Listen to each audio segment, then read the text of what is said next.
C'est pour ça que de plus en plus, même dans le Seigneur, dans les temps de la fin, l'église véritable, elle sera cachée. Comme au temps de Jézabel, les véritables prophètes étaient dans les grottes.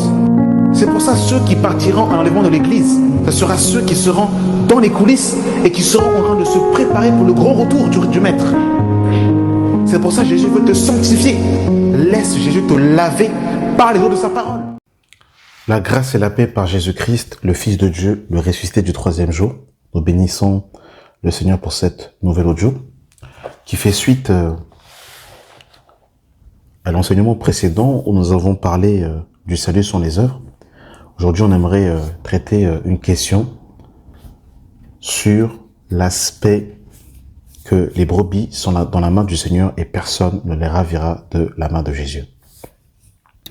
Que l'Esprit de Jésus nous conduise dans la vérité et que le Saint-Esprit nous illumine notre intelligence afin que nous puissions comprendre sa parole.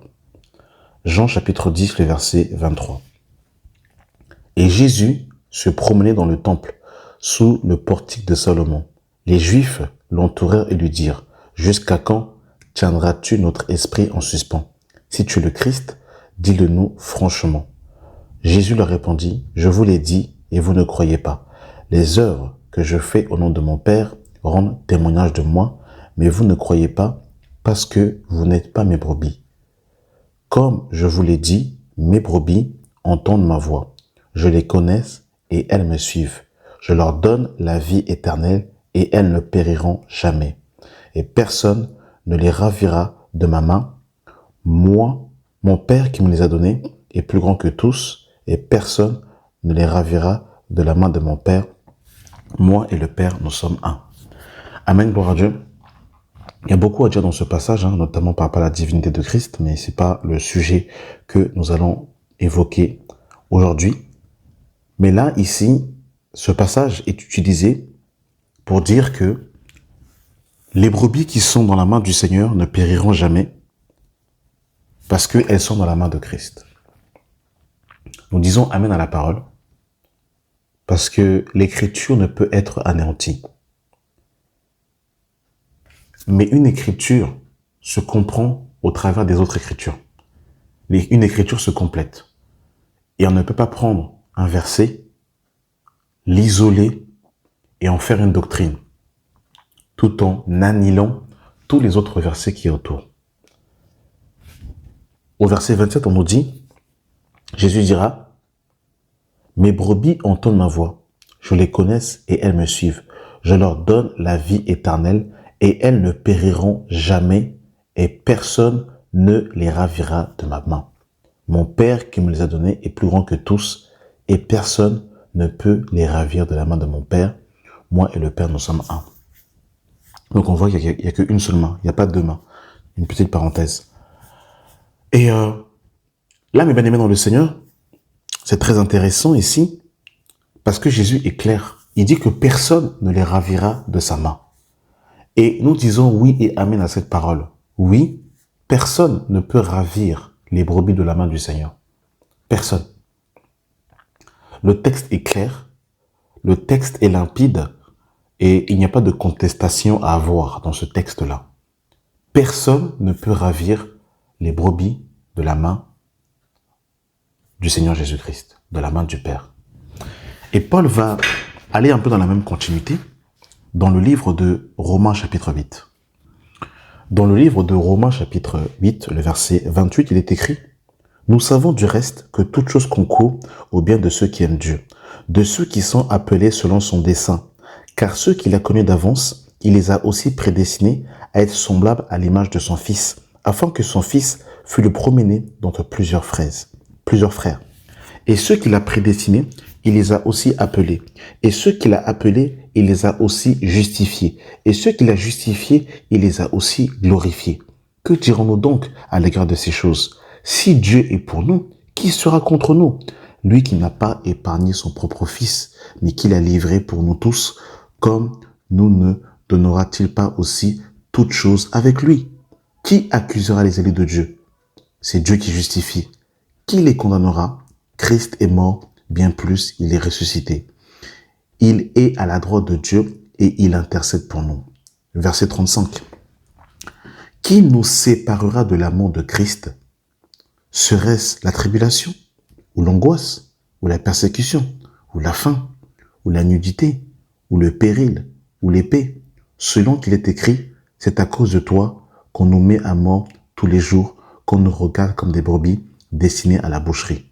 Mais dans toutes ces choses, nous sommes plus que vainqueurs par celui qui nous a aimés.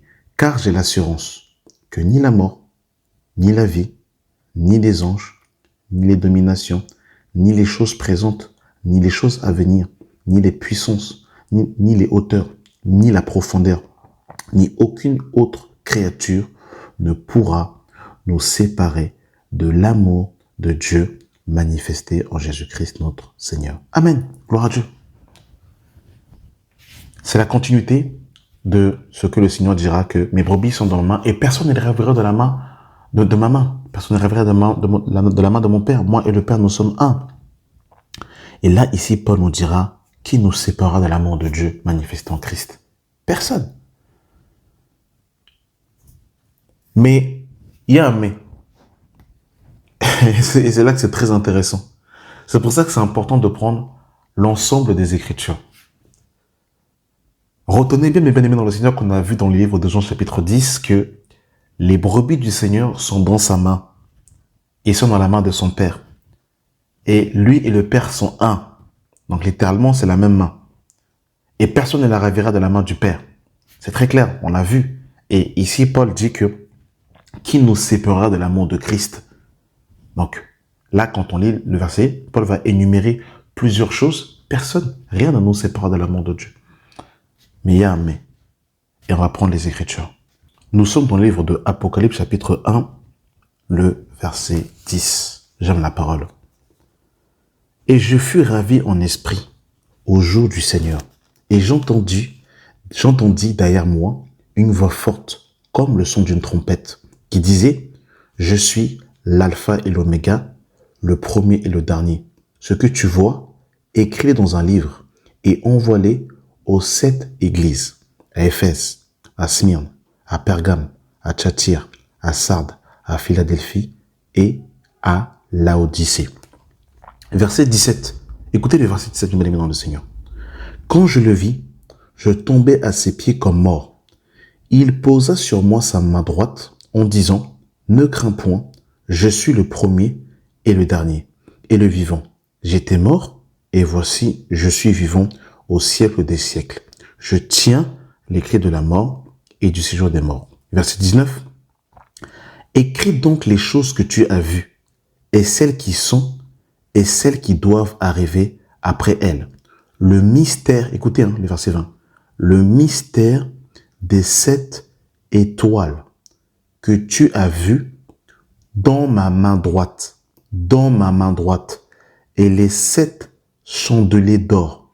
Les 7 étoiles sont les anges des 7 églises et les 7 chandeliers sont les 7 églises. Ça, c'est très intéressant.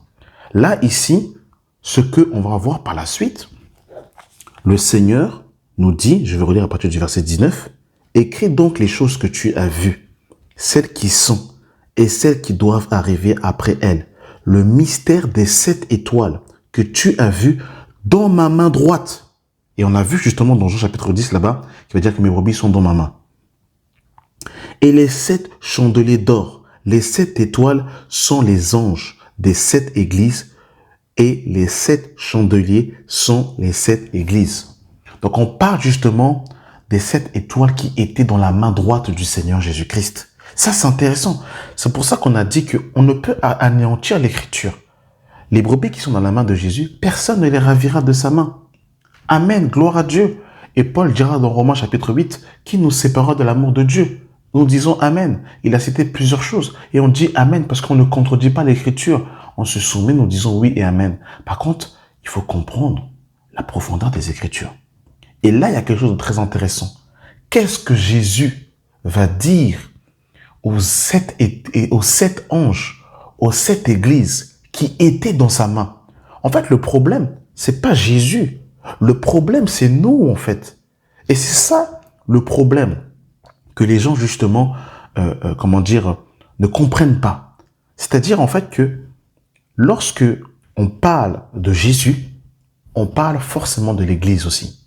C'est-à-dire qu'il y a la part de Jésus, mais il y a la part de l'Église. Et Jésus, lui, il fait sa part. Jésus, lui, il est fidèle. Jésus, lui, il n'est pas un menteur. L'œuvre qu'il a commencée en nous, il la ramènera à la perfection. Amen, gloire à Dieu. Le problème ne vient pas de Jésus. Le problème et la question qui se pose, c'est nous. Est-ce que nous voulons rester dans la main de Jésus? C'est pour ça que je disais qu'il y a un mais. Et on va lire les Écritures avant de développer cette pensée. Apocalypse chapitre 2, le verset 1. Écrit à l'ange de l'église d'Éphèse. Voici ce que dit celui qui tient les 7 étoiles dans sa main droite. Vous avez vu, c'est dans sa main, là encore, là. C'est dans sa main. Celui qui marche au milieu des 7 chandeliers d'or. Je connais tes œuvres, ton travail et ta persévérance. Je sais que tu ne peux supporter les méchants et que tu as éprouvé ceux qui se disent apôtres et qui ne le sont pas, et que tu les as trouvés menteurs, que tu as de la persévérance, que tu as souffert à cause de mon nom et que tu ne t'es point lassé. Écoutez le verset 4. Mais ce que j'ai contre toi, c'est que tu as abandonné ton premier amour. Souviens-toi donc d'où tu es tombé, repens-toi et pratique tes premières œuvres. Sinon, je viendrai à toi et j'ôterai ton chandelier de sa place, à moins que tu te repentes. Tu as pourtant ceci, c'est que tu hais les œuvres de Nicolaïte, œuvres que je hais aussi. Que celui qui a des oreilles entende ce que l'Esprit dit aux églises. À celui, regardez à la fin, à celui qui vaincra, je donnerai à manger de l'arbre de vie qui est dans le paradis de Dieu. Amen. C'est magnifique, c'est succulent la parole. Je pense qu'on a compris là, ici, là. Juste en lisant la première église. On a compris. Le problème, c'est pas Jésus. Le problème, c'est pas la main de Jésus. Le problème, c'est toi qui es dans la main de Jésus. Est-ce que tu restes dans Jésus? Est-ce que tu demeures en lui? C'est ça le véritable problème. C'est pour ça qu'on ne peut pas prendre un verset, on le coupe, on le colle et on en fait une doctrine. En fait, c'est pas comprendre la pensée du Seigneur. Il faut prendre toute la parole dans son entièreté, mes bien-aimés dans le Seigneur. Là, on voit que Jésus parle à l'ange de l'église d'Éphèse et lui dit, voilà, tu as fait ça, c'est très bien. Mais ce que j'ai contre toi, c'est que tu as abandonné ton premier amour. Et qu'est-ce qu'il va dire? C'est quoi qu'il va dire? Il va dire, au verset 5, souviens-toi donc d'où tu es tombé, repens-toi et pratique tes premières œuvres. Sinon, je viendrai à toi et j'ôterai le chandelier à sa place. Mais bien aimé dans le Seigneur, c'est quoi le chandelier? Le chandelier, c'est l'image du Saint-Esprit. Sous la loi, lorsque Salomon a construit le temple du Seigneur, qui était basé en 3 parties, parvis, lieu saint et lieu très saint, il y avait dans le temple le chandelier à 7 branches qui devait rester continuellement allumé et qui ne devait pas être éteinte. C'était l'image de la présence de Dieu. En fait, c'est l'image du Saint-Esprit, mes bien-aimés dans le Seigneur. Le chandelier est l'image du Saint-Esprit. Regardez encore dans le livre de Matthieu 25, lorsqu'on nous parle des 10 vierges. On nous dit que les vierges avaient la lampe, mais ils n'avaient pas la réserve d'huile, qui est l'image du Saint-Esprit. Donc là, c'est très clair ce que Jésus dit. Et il ne plaisante pas quand il dit ça. Il parle à l'église. Donc l'église, pour être l'église, il faut avoir l'esprit. L'église, jusqu'à preuve du contraire, on ne peut pas dire qu'un païen fait partie de l'église. Celui fait partie de l'église, celui qui a le Saint-Esprit. Donc là, ici, ce que Jésus est en train de dire, il ne s'adresse pas à des païens. Il s'adresse à des gens qui font partie de son corps, parce que l'église, c'est le corps de Christ. Et Jésus est très clair dans ce qu'il dit. Il dit, si tu ne te repens pas, je viendrai à toi et j'ôterai le chandelier de sa place. En fait, c'est très clair ce que Jésus dit ici. Mais comme beaucoup veulent cacher la vérité, parce qu'ils veulent vivre dans le péché, parce qu'en fait, il n'y a pas la victoire sur le péché, parce qu'il n'y a pas la prédication de la croix, parce qu'il n'y a pas la mort à soi-même, parce qu'il n'y a pas la repentance véritable, on va comme dissimuler ces vérités bibliques au détriment de des passages où on tord le sens des Écritures. Mais bien aimé dans le Seigneur, que Dieu nous aide. Et le Seigneur est très clair. Il dira, à celui qui vaincra. Donc, c'est-à-dire en fait que nous sommes sauvés en espérance. Tu dois combattre le bon combat de la foi. Tu dois persévérer jusqu'au bout à celui qui vaincra. N'est couronné que celui qui a vaincu. Tu ne peux pas avoir la couronne sur ta tête si tu n'as pas vaincu. Et comment vaincre? C'est en gardant la foi, mes bien-aimés dans le Seigneur, jusqu'au bout. Ou encore, littéralement, si je peux parler dans un sens un peu plus, je dirais, terre à terre, c'est en restant dans la main de Jésus. Tu es dans la main de Jésus, amen.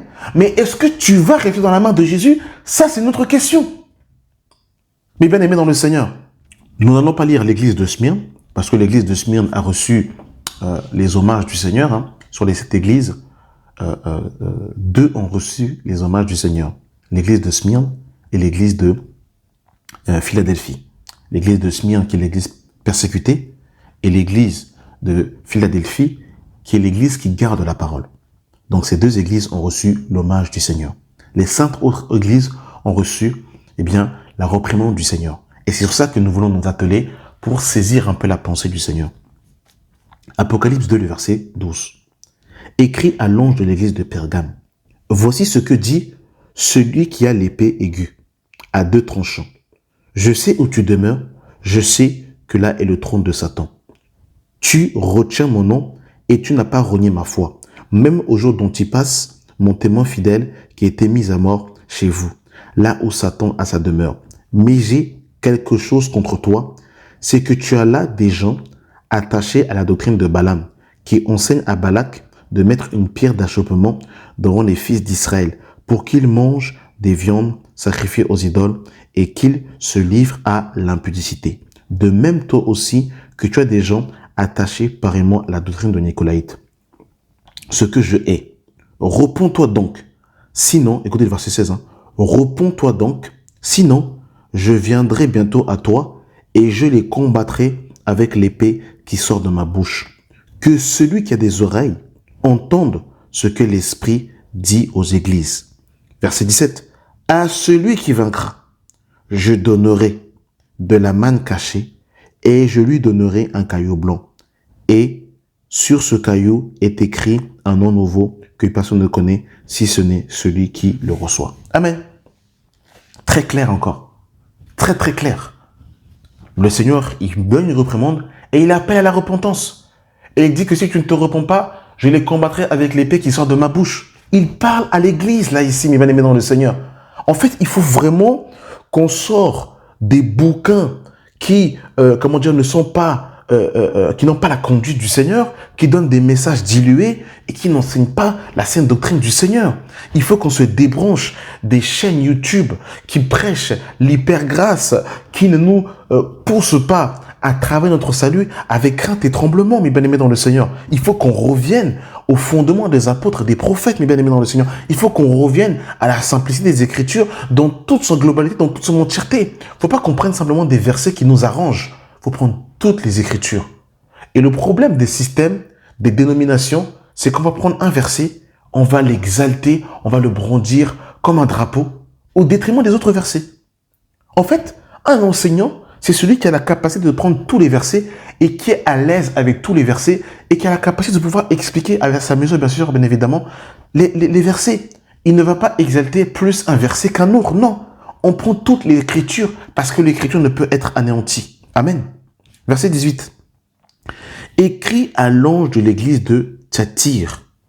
Voici ce que dit le Fils de Dieu, celui qui a les yeux comme une flamme de feu et dont les pieds sont semblables à de l'airain ardente. Je connais tes œuvres, ton amour, ta foi, ton fidèle service, ta constance et tes dernières œuvres plus nombreuses que les premières.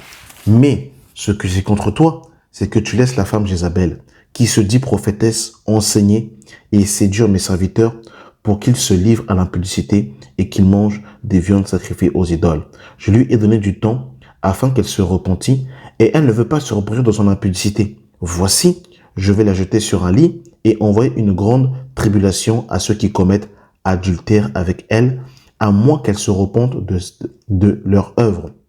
Je ferai mourir de mort ses enfants et toutes les églises connaîtront que je suis celui qui sonde les reins et les cœurs, et je vous rendrai chacun selon ses œuvres. À vous, à tous les autres de Thyatire qui ne reçoivent pas cette doctrine et qui n'ont pas connu les profondeurs de Satan, comme il les appelle. Je vous le dis, je ne mets pas sur vous un autre fardeau. Seulement, ce que vous avez, retenez-le jusqu'à ce que je vienne. À celui qui vaincra, verset 26, à celui qui vaincra et qui gardera jusqu'à la fin mes œuvres. Franchement, en fait, c'est tellement clair. Franchement, en fait, c'est quand on est dans les doctrines de démons, et j'appuie vraiment dans les doctrines de démons, on ne comprend plus la simplicité des Écritures. Mais c'est très clair ici. Verset 25. Seulement ce que vous avez, retenez-le jusqu'à ce que je vienne. Donc littéralement, garde la foi, reste dans ma main. Verset 26. À celui qui vaincra et qui gardera jusqu'à la fin mes œuvres, je donnerai autorité sur les nations. Il pètera avec une verge de fer comme on brise les vases d'argile. Ainsi comme moi-même, j'en ai reçu le pouvoir de mon Père. Et je lui donnerai l'étoile du matin. Que celui qui a des oreilles entende ce que l'Esprit dit aux églises. En fait, mes bien-aimés dans le Seigneur, sincèrement, quand on lit ça, c'est tellement clair, mes bien-aimés dans le Seigneur, qu'en fait, le Seigneur appelle les églises à vaincre. À celui qui vaincra, je donnerai. C'est-à-dire en fait qu'il y a une promesse. Mais pour obtenir la promesse, il faut conserver, il faut garder, il faut veiller jusqu'à la fin. Littéralement, il faut rester dans la main de Jésus. C'est très clair en fait. C'est très clair. Il ne faut pas faire dire à Jésus ce qu'il n'a pas dit. Il ne faut pas dire aux enfants de Dieu, tu es dans la main du Seigneur, t'inquiète pas, tu n'as rien à faire. Non, non, non, non, non. Tu dois garder jusqu'à la fin et tu dois vaincre. Voilà ce que Jésus lui-même dit. Là, c'est Jésus lui-même qui parle. Il faut arrêter de dire ce que Jésus n'a pas dit. Il faut arrêter de prêcher des fausses doctrines. Et il faut, si en fait on n'a pas été, et franchement ça peut paraître arrogant ce que je veux dire, mais c'est la vérité. Et c'est Jacques qui le dira. Jacques dira, ne soyez pas nombreux à enseigner. Le problème c'est qu'aujourd'hui, en fait, les prédicateurs naissent comme des boulangeries, En fait, chacun est prédicateur, chacun est enseignant, chacun devient enseignant sur Instagram, sur TikTok, sur WhatsApp, sur YouTube. Et pour enseigner des niaiseries et des inepties que ni Jésus, ni les apôtres, ni les prophètes ont dit. Que Dieu nous garde, que Dieu nous sauve. Et regardez, mes bien-aimés dans le Seigneur, Apocalypse chapitre 3, le verset 1. Écrit à l'ange de l'église de Sardes. Voici ce que dit celui qui a les 7 esprits de Dieu et les 7 étoiles. Je connais tes œuvres et je sais que tu passes pour être vivant et que tu es mort. Sois vigilant et affermis le reste qui est près de mourir. Car je n'ai pas trouvé tes œuvres parfaites devant Dieu. Rappelle-toi donc comment tu as reçu et entendu et gardé et réponds-toi. Si tu ne veilles pas, je viendrai comme un voleur et tu ne sauras pas à quelle heure je viendrai à toi. Cependant, tu as à Sardes quelques hommes qui n'ont pas souillé leurs vêtements. Ils marcheront avec moi en vêtements blancs parce qu'ils sont dignes. Verset 5. Celui qui vaincra sera revêtu ainsi de vêtements blancs. Écoutez le verset 5. Je n'effacerai point son nom du livre de vie. Je n'effacerai point son nom du livre de vie et je confesserai son nom devant mon Père et devant ses anges. Verset 6. Que celui qui a des oreilles entende ce que l'Esprit dit aux églises. Donc, en fait, c'est très clair. C'est très très clair, mes bien-aimés dans le Seigneur. Là, c'est encore pire ce qu'il va dire. Il va dire, à celui qui vaincra, je n'effacerai pas. Donc, du coup, en fait, ça nous parle de persévérance, mes bien-aimés dans le Seigneur. C'est très clair. Jésus est vraiment très clair. En fait, il n'y a pas d'ambiguïté. Il n'y a pas de... en fait, c'est très très clair quand on sort des doctrines des hommes, quand on sort du jeu des hommes, quand on sort des dénominations, quand on sort de l'évangile américain à l'évangile congolais, en fait, quand on revient à l'évangile des apôtres, des prophètes, en fait, Dieu nous éclaire. Et la parole est très simple et très claire, mes bien-aimés dans le Seigneur. Très, très claire. Vraiment que Dieu nous vienne en aide. Parce que c'est compliqué tout ça. Et nous allons lire Apocalypse chapitre 3, le verset 4. On va pas lire l'église de Philadelphie, comme en fait le Seigneur fait hommage à cette église. Verset 14. Écrit à l'ange de l'église de Laodicée. Voici ce que dit l'Amen, le témoin fidèle et véritable, le commencement de la création. Je connais tes œuvres. Je sais que tu n'es ni froid ni bouillant. Puisses-tu être froid ou bouillant, ainsi parce que tu es tiède et que tu n'es ni froid ni bouillant, je te vomirai de ma bouche. Parce que tu dis, je suis riche, je me suis enrichi, je n'ai besoin de rien. Et parce que tu ne sais pas que tu es malheureux, misérable, pauvre, aveugle et nu, je te conseille d'acheter de moi de l'or éprouvé par le feu, afin que tu deviennes riche, et des vêtements blancs, afin que tu sois vêtu et que la honte de ta nudité ne paraisse point, et un collier pour oindre tes yeux, afin que tu vois. Moi, je reprends et je châtie tous ceux que j'aime. Et donc du zèle, réponds-toi, voici, je me tiens à la porte et je frappe. Si quelqu'un entend ma voix et ouvre la porte, j'entrerai chez lui et je souperai avec lui et lui avec moi. Celui qui vaincra, je le ferai asseoir. Donc, celui qui vaincra, en fait, il y a une promesse. Et pour justement obtenir cette promesse, il y a une condition, c'est la persévérance. Celui qui vaincra, je le ferai asseoir avec moi sur mon trône, comme moi-même j'ai vaincu et je me suis assis avec mon Père sur son trône. Que celui qui a des oreilles entende ce que l'Esprit dit aux églises. En fait, nous disons amen à la parole de Dieu. C'est très clair, c'est très limpide, c'est très fluide, il n'y a pas de contradiction. Nous disons oui et amen à la parole de Dieu. Et vraiment, je vous dis la vérité, pour contredire ça là, il faut vraiment avoir l'esprit de l'erreur. Il faut vraiment avoir l'esprit de l'erreur, mais celui qui a l'esprit de vérité ne peut que dire amen à ce qui est écrit parce que c'est Jésus lui-même qui parle. Que Dieu nous aide. 2 Thessaloniciens chapitre 2, le verset 11. J'aime la parole. J'aime la parole de Dieu. Cette parole est certaine, donc ne peut pas être contredite. C'est sûr et certain. Si nous sommes morts avec lui, nous vivrons aussi avec lui. Écoutez, si nous persévérons, nous régnerons avec lui. Si nous persévérons, donc littéralement, si nous restons dans la main de Jésus, si nous restons dans l'enseignement des apôtres et des prophètes, en fait, c'est pas, tu as cru lundi et mardi, tu ne crois pas. Non, non, non, non, non. Il faut rester demeurer en Jésus, mes bien-aimés dans le Seigneur. C'est ça que la parole de Dieu nous dit. Si nous persévérons, nous régnerons aussi avec lui. Si nous le rognons, oh j'aime ça. Si nous le rognons, lui aussi nous reniera. Le problème, c'est pas Jésus. Le problème, c'est toi et moi. En fait, c'est ça. C'est-à-dire qu'aujourd'hui, on présente un évangile qui est axé sur Christ. Mais bien sûr que Christ est parfait, il n'a pas de faille. Mais le problème, c'est toi. Est-ce que toi, tu vas persévérer? Est-ce que toi, tu vas rogner le Seigneur? Parce que oui, Pierre a rogné le Seigneur. Il s'est repenti par la suite, mais Pierre a rogné le Seigneur. Et attention, rogner le Seigneur, c'est pas simplement dire « Jésus, je ne veux pas de toi ». Attention, je fais juste une petite parenthèse par rapport à rogner. Rogner le Seigneur, ce n'est pas simplement dire « Jésus, je ne veux pas de toi ». Jésus, je ne veux plus de toi. C'est pas ça rogner le Seigneur. Parce que Pierre, de sa bouche, a dit « Je ne le connais pas » à 3 reprises. Mais attention, rogner le Seigneur, c'est pas simplement rogner le Seigneur en disant « Je ne veux plus de toi ». Tite 1, le verset 16.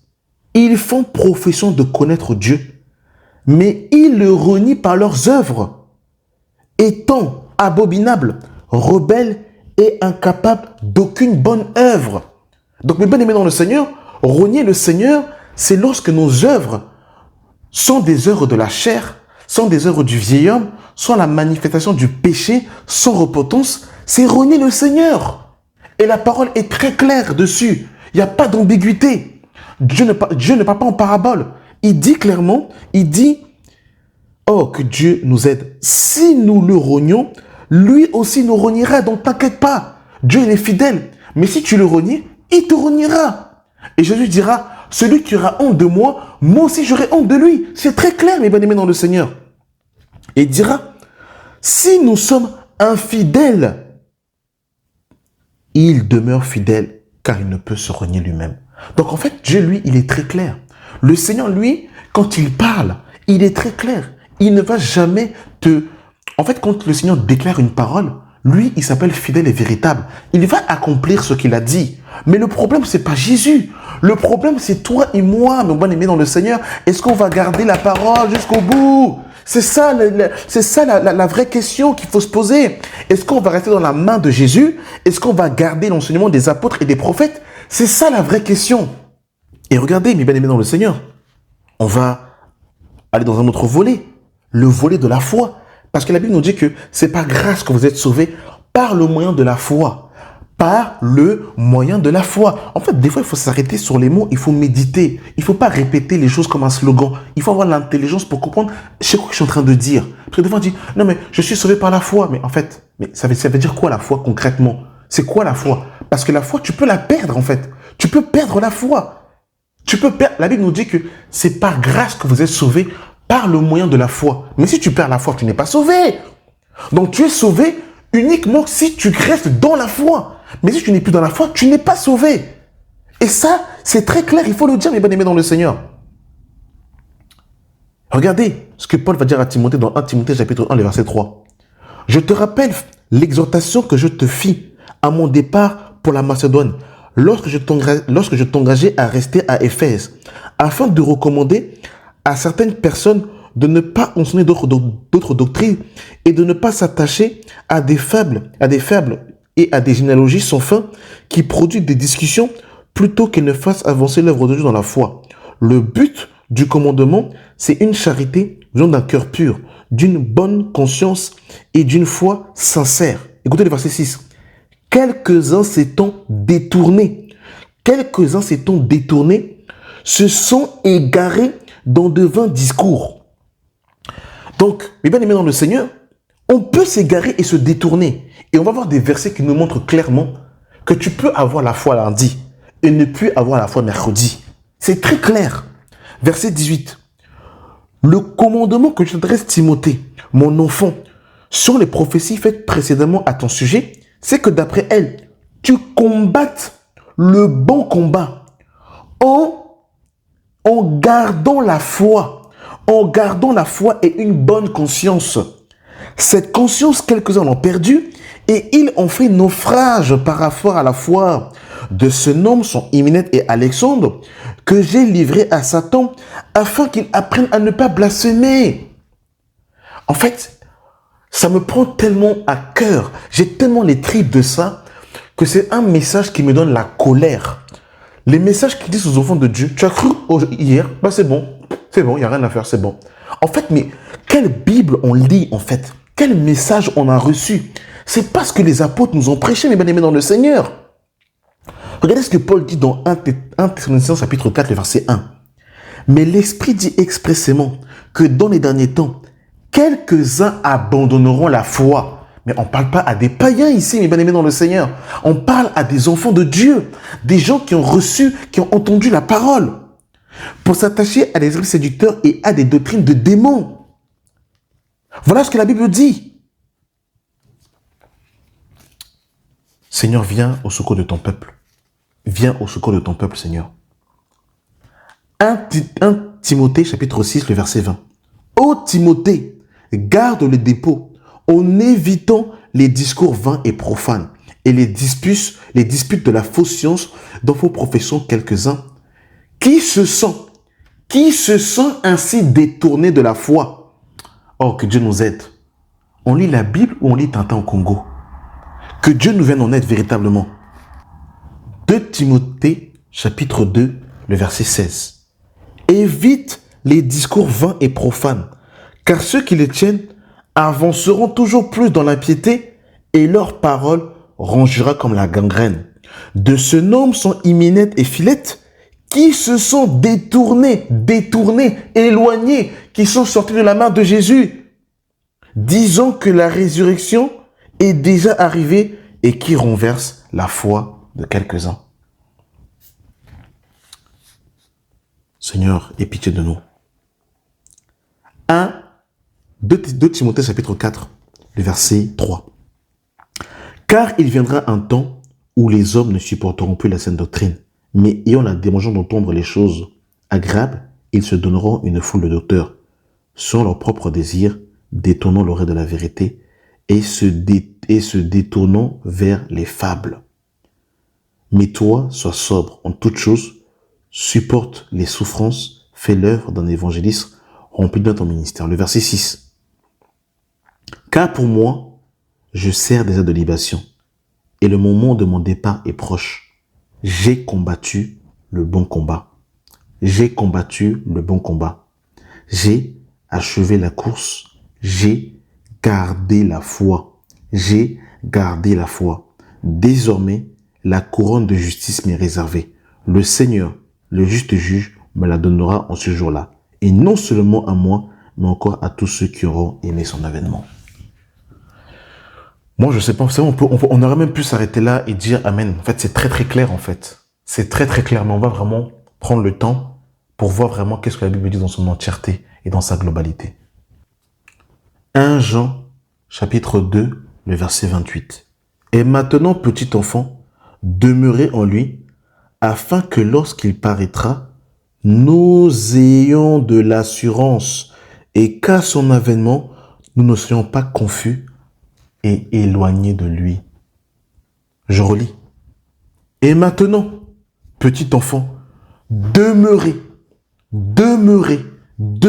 en lui, afin que lorsqu'il paraîtra, nous ayons de l'assurance et qu'à son avènement, nous ne soyons pas confus et éloignés de lui. Il ne parle pas des païens ici. Il parle à des enfants de Dieu. Et il dit demeurer. C'est très clair en fait. C'est très très clair. Le mot demeurer vient du grec méno qui signifie rester, demeurer. Séjourner, s'attarder, ne pas partir, continuer à être présent, être retenu, garder. Que Dieu nous vienne en aide, mes bien-aimés dans le Seigneur. Jean 15, le verset 1. Je suis le vrai cep et mon Père est le vigneron. Tout sarment qui est en moi et qui ne porte pas de fruit, il le retranche. Et tout sarment qui porte du fruit, il l'émande afin qu'il porte encore plus de fruits. Déjà, vous êtes purs à cause de la parole que je vous ai annoncée. Verset 4. Demeurez, restez, soyez attachés, ne partez pas. Restez fixés, demeurez en moi et je demeurerai en vous. Comme le savant ne peut lui-même porter du fruit s'il ne demeure attaché au cep. Ainsi, vous ne le pouvez pas non plus si vous ne demeurez pas en moi. En fait, c'est tellement clair, mes bien-aimés dans le Seigneur, que Dieu nous vienne tout simplement en aide. 1 Corinthiens, chapitre 15, le verset 1.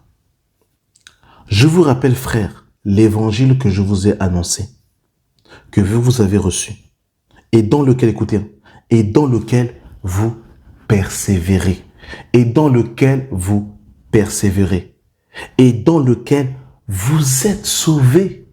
Écoutez, si vous le retenez tel que je vous l'ai annoncé, autrement vous aurez cru en vain. C'est très clair. En fait, on ne peut pas faire plus clair quand on est dans l'enseignement des apôtres et des prophètes. Je vous ai enseigné avant tout, comme je l'ai aussi reçu, que Christ est mort pour nos péchés selon les Écritures, qu'il a été enseveli, qu'il est ressuscité le troisième jour, selon qu'il est écrit. Donc en fait, mes bien-aimés dans le Seigneur, c'est vraiment très très clair, limpide, fluide et efficace.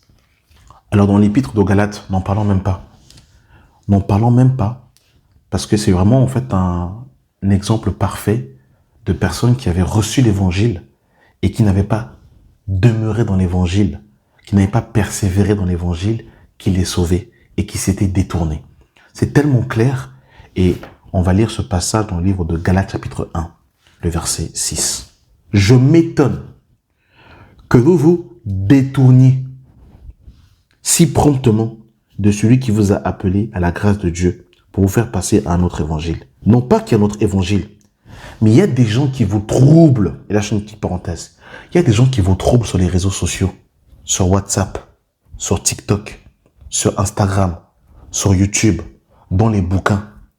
Il y en a qui vous troublent et qui veulent renverser l'évangile de Christ.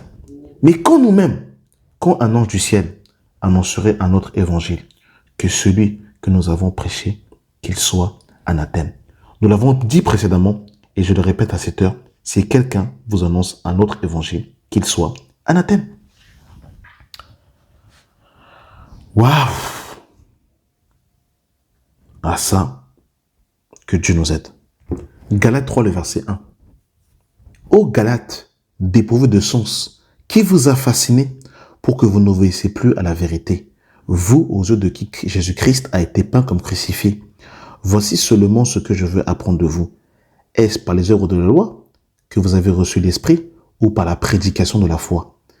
Êtes-vous tellement dépourvus de sens après avoir commencé par l'Esprit? Voulez-vous maintenant finir par la chair? Waouh! Que Dieu nous aide. Galates 5, le verset 7. Vous courez bien. Qui vous a arrêté pour vous empêcher d'obéir à la vérité? Cette influence ne vient pas de celui qui vous a appelé. Un peu de levain fait lever toute la pâte. Que Dieu nous vienne en aide. Que Dieu nous sauve, bien aimés dans le Seigneur. Philippiens chapitre 3, le verset 12. Ce n'est pas que j'ai déjà remporté le prix ou que j'ai déjà atteint la perfection, mais je cours pour tâcher de la saisir, puisque moi aussi j'ai été saisi par Jésus-Christ. Frère, je ne pense pas l'avoir saisi, mais je fais une chose. Oublions ce qui est en arrière et me portons vers ce qui est en avant. Je cours vers le but pour remporter le prix de la vocation céleste de Dieu en Jésus-Christ. Nous tous, donc, qui sommes parfaits, ayons donc cette même pensée. Si vous êtes en quelque point dans la vie, Dieu vous éclairera. Mais là seulement, vous êtes marchant dans un même pas. Que le Seigneur nous vienne en aide. Et si on lit juste au-dessus, il va dire quelque chose de très intéressant. Je commence à partir du verset 7. Mais ces choses qui étaient pour moi des gains, je les ai regardées comme une perte à cause de Christ. Et même, je regarde toutes ces choses comme une perte à cause de l'excellence de la connaissance de Jésus-Christ, mon Seigneur, pour lequel j'ai renoncé à tout. Et je les ai regardées comme de la boue afin de gagner Christ et d'être trouvé en lui, non avec ma justice, celle qui s'obtient de la loi, mais avec celle qui s'obtient par la foi en Christ, la justice qui vient de Dieu, par la foi, afin de connaître Christ et la puissance de sa résurrection et la communion avec ses souffrances, en devenant conforme à lui dans sa mort pour, écoutez le verset 11, pour parvenir, si je le puis, à la résurrection d'entre les morts. Et le si je le puis ici, le conditionnel, c'était bien évidemment dans l'aspect si il gardait la foi. Colossiens 1, le verset 21. Et vous, qui étiez autrefois étrangers et ennemis par vos pensées et par vos mauvaises œuvres, il vous a maintenant réconciliés par sa mort dans le corps de sa chair pour vous faire paraître devant lui irrépréhensible et sans reproche. Verset 23. Si du moins vous demeurez fondés et inébranlables dans la foi, sans vous détourner de l'espérance de l'évangile que vous avez entendu, qui a été prêché à toute la création sous le ciel, dont moi, Paul, j'ai été fait ministre. Si du moins vous demeurez fondés et inébranlables dans la foi, sans vous détourner de l'espérance de l'évangile. Amen, hein? Amen, amen Seigneur, amen. On va terminer par l'épître aux Hébreux. Il faut bien comprendre, hein, l'épître aux Hébreux, c'est un peu similaire aux chrétiens de la Galatie. Ce sont des Juifs qui avaient accepté le Seigneur et qui, au cours de leur marche, vont se détourner de l'évangile de Christ pour revenir à Moïse. Et là, justement, le Seigneur va les interpeller afin qu'ils reviennent, à Christ. Hébreux chapitre 2, le verset 1. C'est pourquoi nous devons d'autant plus nous attacher aux choses que nous avons entendues, de peur que nous soyons emportés loin d'elles. Waouh! Que Dieu nous aide. Donc là, ici, mes bien-aimés dans le Seigneur, on nous fait comprendre que ce que l'on a entendu, si on n'y demeure pas, ça peut s'éloigner de nous. Ça peut s'éloigner de nous. Donc il faut qu'on reste attaché à ce qu'on a entendu, sinon ces choses vont s'éloigner de nous. que Dieu nous vienne en aide. Hébreux 3, le verset 12. Prenez garde, frères, que quelqu'un de vous n'ait un cœur mauvais et incrédule, au point de se détourner, au point de se détourner du Dieu vivant. Mais exhortez-vous les uns les autres chaque jour, aussi longtemps qu'on peut dire aujourd'hui, afin qu'aucun de vous ne s'endurcisse par la séduction du péché. Amen. Que le Seigneur nous vienne en aide, que le Seigneur nous guide. Hébreux 6, le verset 4. Car il est impossible que ceux qui ont été une fois éclairés, qui ont goûté le don céleste, qui ont eu part au Saint-Esprit et qui ont goûté la bonne parole de Dieu et les puissances du siècle à venir et qui sont tombés, soient encore renouvelés et amenés à la repentance, puisqu'ils crucifient pour leur part le Fils de Dieu et l'exposent à l'ignominie. Lorsqu'une terre est abreuvée par la pluie qui tombe souvent sur elle et qu'elle produit une herbe utile à ceux pour qui elle est cultivée, elle participe à la bénédiction de Dieu. Mais si elle produit des épines et des charbons, elle est réprouvée et près d'être maudite et on y finit par y mettre le feu.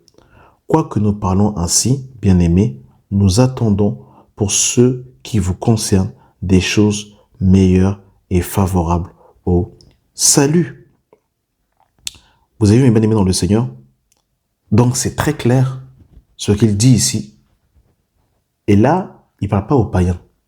Il dit, car il est impossible que ceux qui ont été une fois éclairés, qui ont goûté le don céleste, qui ont eu part au Saint-Esprit, qui ont goûté la bonne parole de Dieu et les puissances du siècle à venir.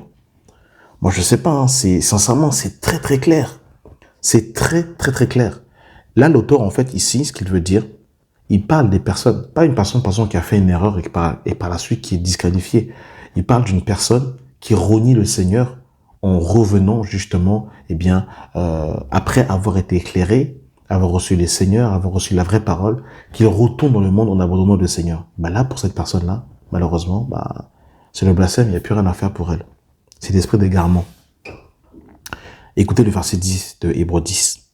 Car Dieu n'est pas injuste pour oublier votre travail et ayant rendu encore des services aux saints.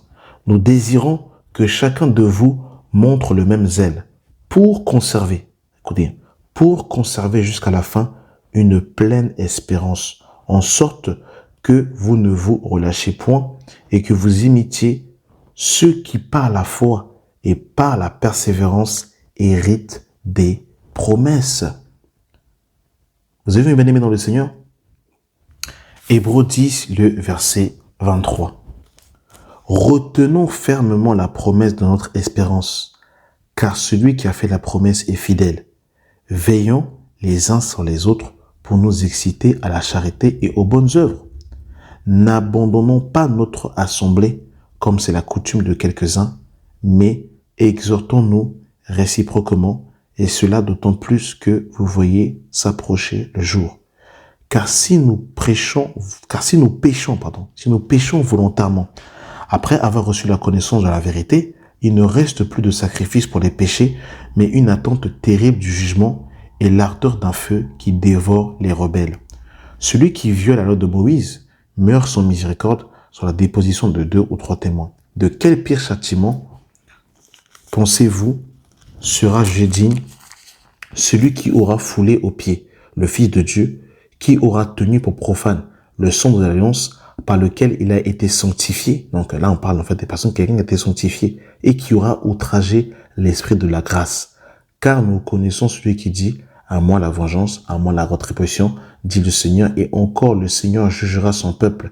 C'est une chose terrible que de tomber entre les mains du Dieu vivant. Amen. Le verset 37 nous dira, donc le verset 37 de Hébreux 10, encore un peu de temps, et celui qui doit venir viendra, et il ne tardera pas. Et le juste vivra par la foi. Mais s'il se retire, mon âme ne prend pas plaisir en lui. Nous ne sommes pas de ceux qui se retirent pour se perdre, mais de ceux qui ont la foi pour sauver leur âme. Amen. 2 Pierre 2, le verset 20. En effet, si après s'être retirés des souillures du monde, par la connaissance du Seigneur et Sauveur Jésus-Christ, ils s'engagent de nouveau et sont vaincus, leur dernière condition est pire que la première, car mieux valait pour eux n'avoir pas connu la voie de la justice que de se détourner après l'avoir connu du saint commandement qui leur avait été donné. Il leur est arrivé ce que dit un proverbe vrai. Le chien est retourné à ce qu'il avait vomi et la truie l'avait s'évautré dans le bourbier. Donc oui, il est possible de se détourner si on ne veille pas, si on ne garde pas. Et Pierre dira même au verset 1 de 2 Pierre 1, « Il y a eu parmi le peuple de faux prophètes, et il y aura de même parmi vous de faux docteurs, qui introduiront des sectes pernicieuses, et qui rognons le maître qui les a rachetés, attirant sur eux-mêmes une ruine soudaine. Plusieurs les suivront dans leur dissolution, et la voix de la vérité sera calomniée à cause d'eux. » Donc voilà, c'est très clair. Ce sont des gens qui ont renié le maître qui les a rachetés. Jusqu'à preuve du contraire, quand Jésus nous rachète, il nous rachète du monde. Il ne rachète pas, il nous rachète du monde, il nous rachète de nos péchés. 2 Corinthiens chapitre 11, le verset 1. « Oh, si vous pouvez supporter de ma part un peu de folie, mais vous me supportez. Car je suis jaloux de vous d'une jalousie de Dieu, parce que je vous ai fiancé à un seul époux pour vous présenter à Christ comme une vierge pure. Toutefois, de même que le serpent séduisit Ève par sa ruse, je crains que vos pensées ne se corrompent et ne se détournent de la simplicité à l'égard de Christ. Car si quelqu'un vient vous prêcher un autre Jésus que celui que vous avez prêché, ou si vous recevez un autre esprit que celui que vous avez reçu, ou un autre évangile que celui que vous avez embrassé, vous le supportez fort bien. » Et je terminerai par ce dernier passage de ma dans le Seigneur par rapport à l'Église. En fait, Jésus, il est parfait. L'œuvre qu'il a commencée à nous, il la ramènera à la perfection. Et il ne peut se renier lui-même, parce qu'il est fidèle, parce qu'il est véritable. Et l'œuvre qu'il a commencée en nous, il la ramènera à la perfection. Les brebis qui sont dans sa main, personne ne les ravira de la main, parce qu'il est Dieu. Parce que personne ne peut ôter à la vie d'un enfant de Dieu sans que Dieu ne le permette. Mais par contre, il y a un mais. Et ce mais, on l'a vu. Le mais, c'est que nous qui sommes dans la main de Jésus, nous devons demeurer en lui. Le problème, c'est pas la main de Jésus. Le problème, c'est pas la main du Père. Le problème, c'est toi et moi qui sommes dans sa main. Est-ce que nous demeurons dans la main de Jésus? Et comment demeurer dans la main de Jésus? C'est garder la foi. C'est combattre le bon combat de la foi. C'est garder l'instruction du Seigneur jusqu'à ce que Jésus revienne sans s'en détourner ni à gauche ni à droite, jusqu'à ce qu'il revienne jusqu'à la fin. C'est ça, mes bien-aimés dans le Seigneur, demeurer dans la foi. Et c'est ça le bon combat. Le bon combat, c'est justement, de courir jusqu'à par la vocation, c'est pour saisir Christ. Travailler son salut avec crainte et tremblement, garder la foi. Et si tout au long de notre marche, nous avons trébuché, nous sommes tombés, demandez pardon au Seigneur, afin que la grâce du Seigneur nous sanctifie et nous pardonne par le sang de son Fils, Jésus-Christ. Amen. Vraiment, ma prière est vraiment que Dieu nous délivre des doctrines de démons, que Dieu nous délivre des messages corrompus, des messages frauduleux, parce que celui qui demeure en Christ produit du fruit. Amen. Et il ne produit pas du fruit de lui-même. Il produit du fruit parce qu'il demeure attaché. Et c'est parce qu'il demeure attaché au fruit que la vie de Dieu, la sève qui est en lui, qui est Jésus, va naturellement produire du fruit, produire des œuvres. Et en fait, la sanctification, c'est pas d'abord le fait de ne pas pécher. La sanctification, c'est Jésus lui-même. Parce que la Bible nous dit que, j'avais dit dans les passages, mais je vais lire ce passage-là. 1 Corinthiens chapitre 1, le verset 30, il est écrit « Or, c'est par lui que vous êtes en Jésus-Christ, lequel par Dieu a été fait pour nous sagesse et justice et sanctification et rédemption, afin que, comme il est écrit, que celui qui se glorifie dans le Seigneur. » Donc, en fait, Christ s'est fait sanctification pour nous. Donc la sanctification, qui veut dire la mise à part, c'est d'abord Christ lui-même. Et quand je saisis Christ, eh bien en fait, Jésus qui est sanctification, qui s'est fait sanctification pour moi, va produire en moi l'œuvre de la sanctification, va produire en moi la victoire sur le péché, va produire en moi, eh bien, le renoncement aux œuvres mortes, parce que je suis attaché à lui. C'est ça en fait la foi. Et la Bible dit que mon juste vivra par la foi, selon Romains chapitre 1, le verset 17. C'est-à-dire que Dieu ne nous demande pas de nous sanctifier. En fait, on ne se sanctifie pas pour devenir saint. On se sanctifie parce qu'on a été sanctifié. Littéralement parce qu'on a été mis à part, parce qu'on a cru en Jésus, on met notre foi en lui. Et quand on met notre foi en lui, et qu'on demeure en lui, littéralement qu'on est branché à l'homme nouveau, celui qui produit en nous l'œuvre de la sanctification, l'œuvre de la justice, l'œuvre de la pureté. Et c'est lui qui nous donne justement cette capacité de pouvoir marcher sur les serpents et sur les scorpions. Et c'est lui qui nous permet justement de pouvoir marcher par l'esprit afin de ne pas produire des œuvres de la chair. C'est quand on demeure en lui. Demeurer en lui, c'est tout simplement, c'est garder sa parole. Comme l'ange de l'église de Philadelphie, où le Seigneur dira, parce que tu as peu de puissance, mais que tu as gardé ma parole, alors je te garderai lors de la tribulation qui va venir dans le monde. Amen. Merci Seigneur de nous avoir encouragés au travers de cette audio. Je sais que les brebis du Seigneur entendront le message et sauront que ce message est de Dieu. Non pas parce que c'est moi qui l'ai prêché, mais parce que c'est le message des apôtres et des prophètes et la pensée de l'Esprit. Que la grâce et la paix soient avec vous, mes bien-aimés, au nom de Jésus. Amen.